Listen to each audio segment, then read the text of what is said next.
The Knights of Columbus has long had a presence on college campuses in the U.S. and Canada, but also around the world. Many young men join the Knights in college, and our work there offers an important insight into the mission of the Knights and our future leaders. Here to talk about our important work with this next generation of Knights and an important recent event attended by 17,000 college students is Nicholas Holoman, Knights of Columbus Manager of College Councils. Nick, thank you for being with us. Great to be with you, Jonathan. Thank you. So maybe we could just start by talking about how many college councils, about the program, what you do. Why don't you just give us some background into the work of the college councils? Sure, be happy to. So I am Nick Holoman. I'm the manager of college councils for the Supreme Office. A lot of people are unaware that we have a college councils program until they encounter some of our college Knights at one of our college councils. But we do, in fact, have around 150 active college councils in the United States and Canada. We're actually worldwide, as is the order. We have in total around 300 active councils all over the world, including the Philippines, Central America, and the U.S. and Canada, of course. So our college Knights, really, they're Knights of Columbus, just like you might think of at your local parish. They're carrying out the work and the mission of Father McGivney on their college campuses all over the world. And really, they're a strong source of brotherhood on their campuses for college Knights, for young Catholic men who really are living in sort of a hostile environment for young Catholics. We hear a lot about the rise of people who have no faith or don't believe in anything transcendental among young people. But here we are, the Knights on these campuses, and we're actually growing. Tell me about why are people coming to the Knights? What's making it attractive to this next generation of leaders? Sure. I think you're right that we've heard a lot about the rise of the nuns, so-called, not N-U-N-N, but N-O-N-E-S. And I think that may be true in a lot of cases. A lot of people have sworn off organized religion, especially on college campuses. But when you do that, there's still a yearning in the human heart for the mystical and for that which is God, whether you acknowledge it as God or not. So I think there is a certain searching that you just see in general among young people. And some, I think oftentimes that's misplaced. But in terms of young Catholics and our college Knights, because their peers have turned away from religion, they're turning in on it much harder and much more fervently, and with a great deal of passion for the faith and excitement. And just as Father McGivney had a great deal for souls, I think you see that a lot among our young Knights. And I think it's precisely because the culture is pointing them in the opposite direction, and they're turning back towards the faith. So you and I had the privilege of seeing each other at a pretty important event this year. It's an event that gathers something like 17,000 young people, I think, were there. It's called SEEK. It's sponsored by the Fellowship of Catholic University Students. We've been sponsors for a number of years. These are good friends of ours. We have a booth there. So tell me how you experienced the Knights of Columbus presence at this big gathering of Catholic college students. How were we thought about? What did you hear people who came up to the booth say? Did we meet some of our fellow Knights? Did people join us? Tell us about what happened. Sure. Yes. So we did have a booth at SEEK this year, and I'll say our booth was very popular. We were so busy at the booth, I really didn't get away to go to any of the talks, which is a good problem to have, I suppose. But yeah, I would say the mix of folks that approached us at the booth it was probably a good half and half, either guys that were college Knights, and they know who we are and they love us. But then on the other hand, those that were college Knights, a lot of them don't really know a whole lot about us.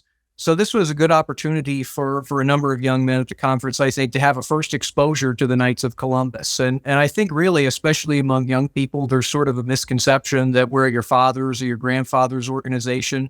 So really, what a great opportunity this was for us at SEEK to change that perception and to challenge that perception, especially when these young men see their peers, many of them who are college Knights, who are Knights of Columbus, gathered together there at SEEK. Is there any particular perception that you say was the most surprising to people? So they'd come and say, tell me about the Knights. Was there one or two things you said that just sort of blew them away? Like, I had no idea kind of thing? Was there anything stand out? I think the biggest thing that stands out is when people learn about our founder, Father McGivney. They're really blown away. And young people especially are attracted to the Knights of Columbus precisely because of Father McGivney. And that might shock a lot of people. You might say, well, what do college kids in 2023 have in common with a priest that was around in the late 19th century? But actually, I think his story is really inspiring to them. If you think about it, he was a young priest And he was living at a time when all of these Catholic immigrants were coming to the United States, and they were facing a lot of resentment.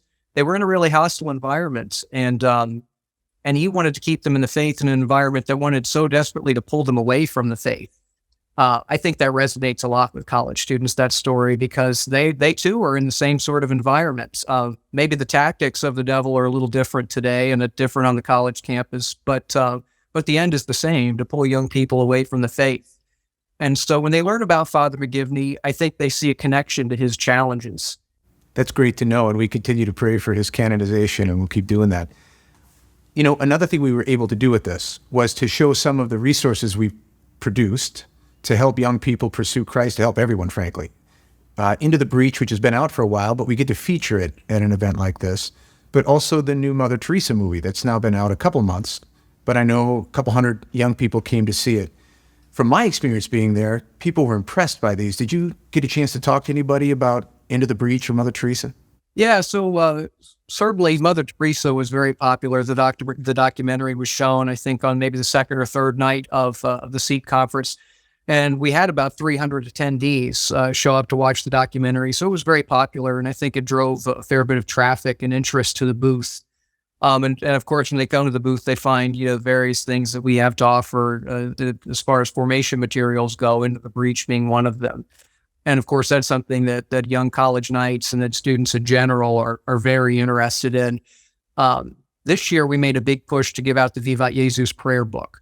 So that was something that had an incredible response among folks that showed up to the booth. For those that are listening that may not be aware of what that is, it's a sort of a daily prayer planner for Knights of Columbus, and really for anybody that picks it up, to be honest. But the idea is that it helps you to build out a really intentional and structured and a regular prayer life. So it's a great value to our Knights of Columbus, I think, and especially encouraging them to pray daily and to pray consistently. So Nick, if I'm watching this and I want to join the Knights on a college campus, or maybe I'm a parent and wants my son to look into the Knights, where do I go to get more information?